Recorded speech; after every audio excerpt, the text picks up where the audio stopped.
Press-Tribune. Today we talked with College of Western Idaho Board Chairwoman Mary Niland about the future of the college. So Mary, what did you think of President Glandon's college address this morning? I love the college address this morning. I think it was really captured where we started, what we've done, and where we're headed. And I really love the visionary part of it. And I understand the board approved the strategic plan. What are you most looking forward to going forward? Pardon, I didn't quite. What are you most looking forward to with going forward with the new strategic plan that you approved? What I'm most looking forward to is just the increased development of the college, both primarily in the programs that we offer.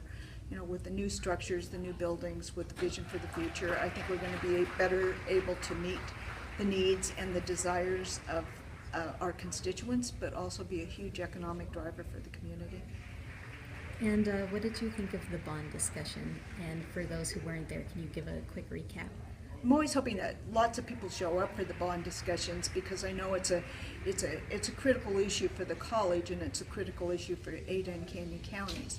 But I think it showed that the board has really diligently looked at information as to what is needed for economic development in the area, what is needed to sustain the growth, and these programs that are available for the growth, just the increased population of the district, and have looked at that in terms of the amount of money that will be needed and what that money should be used for. And I really would stress the fact that much of that was based on surveys that were done of the constituents that we serve. So I think it's hugely critical to the area and to the valley and to all of us that live here. One of the things I will always say about CWI is that it allows the opportunity for people who want to remain in Canyon and Ada counties, who don't want to have to leave this area, for better jobs, for better benefits, for more skill training, and for more jobs that meet their needs and will fill their bucket. And so I'm excited for that. And I assume that's why the health science building is one of the first, hopefully, to be built if the bond were to pass. Absolutely. You know, that's the number one even in our surveys, but also as we work with business and we look at other data around the community, that's the number one need for the district that we serve, is health care. And if I'm not mistaken, a new St. Alphonsus is just being built right down the road. Yes, it is. It's going to be right next to us, and then we're going to have that building on campus. And I think this will be the most prosperous area in the state in terms of being able to meet health care needs based on CWI and the relationship we have with the hospitals here. Can you tell me a little more about that partnership? Well, you know, we know that that's an area where students really want to have jobs.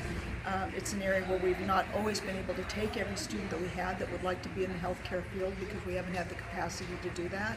We know that hospitals and medical centers need employees to provide that, and it's one of the greatest needs for the population in general. So we're really, the hospitals hire, we have internships there.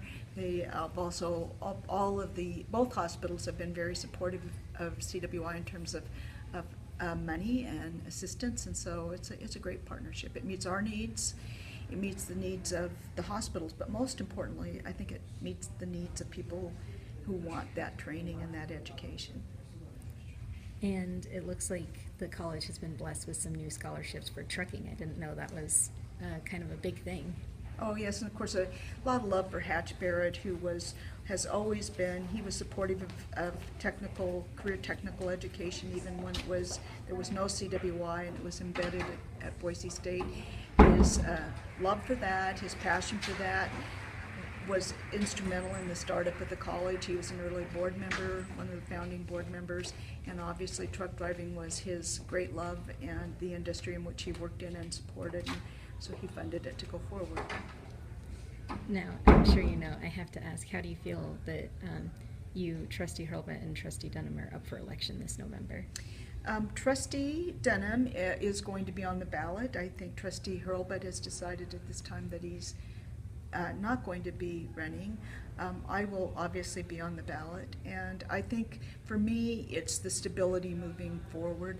I really have been involved with CWI before it was even CWI, when it was still an idea that we were putting forth and trying to make happen through the NAMPA chamber.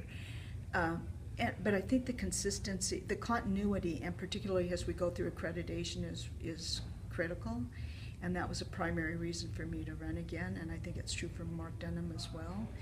And obviously with Guy Hurlbut, Trustee Hurlbut, who's one of the finest people I know, because of the rezoning, there would have been 2 people in one district, and he decided to step aside on this. But I can tell you that his heart will be there, his passion will be there, and he'll still have he'll still be an influence on CWI moving forward. I'm sure y'all will go to him with questions. Yes, yeah, absolutely. Do you have anything you want to say to anyone who's considering maybe putting their name on a ballot? Yeah, I do. You know, I think that one of the things that people need to remember about CWI, about community colleges that make them different than any other, in many ways, than any other educational institution, is that it really is owned by the community. There's a reason why community's in that name. And you have a lot of voice and you have a lot of power. And it's better for people to become highly involved and engaged in the development of our community than it is just to remain critical of those that are engaged. So if there's anybody that has a passion for education, that really loves the idea of a community college, that wants to have an input into what programs are offered and how we move forward, I'd really suggest you contact a trustee. Call me. I'm happy to tell you how much time it takes, what's involved in it, and put your name on the ballot. I'd like to close with asking, how do you feel about the upcoming visit for accreditation this coming October?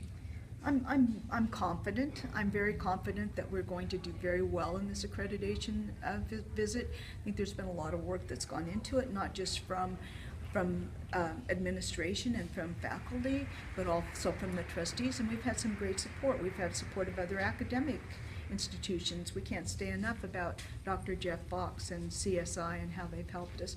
So I'm really optimistic for it. And just on a side note, I work for a not-for-profit, and we go through accreditation surveys every 3 years, and they're not that much different. They're in different areas, but then what the process is very much the same when you go through accreditation, and I just think we're totally prepared for it, and that we're going to be a star in this process.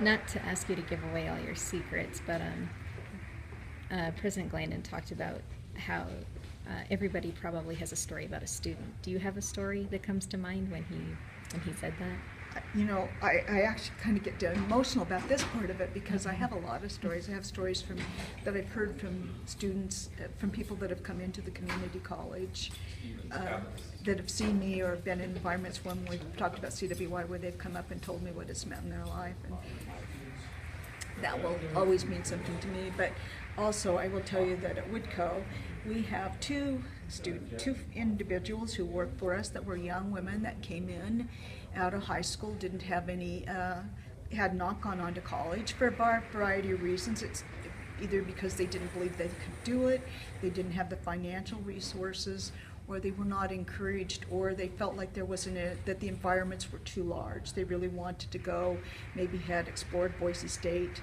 They came from small rural areas and didn't feel a lot of comfort there, and even though it's a wonderful institution. And so both of those, you know, so we've had more than two, but I will say that I encourage people to go. I've got a nephew that's a student at, not at CWI, but at CSI, because they've got dormitory housing. But I've seen people really blossom, and I've seen people, we have one individual who completed the 2-year program, loves math, is in a math major. She's in bookkeeping and finance, and is now working still full-time at Woodco and going to NNU to get her 4-year degree.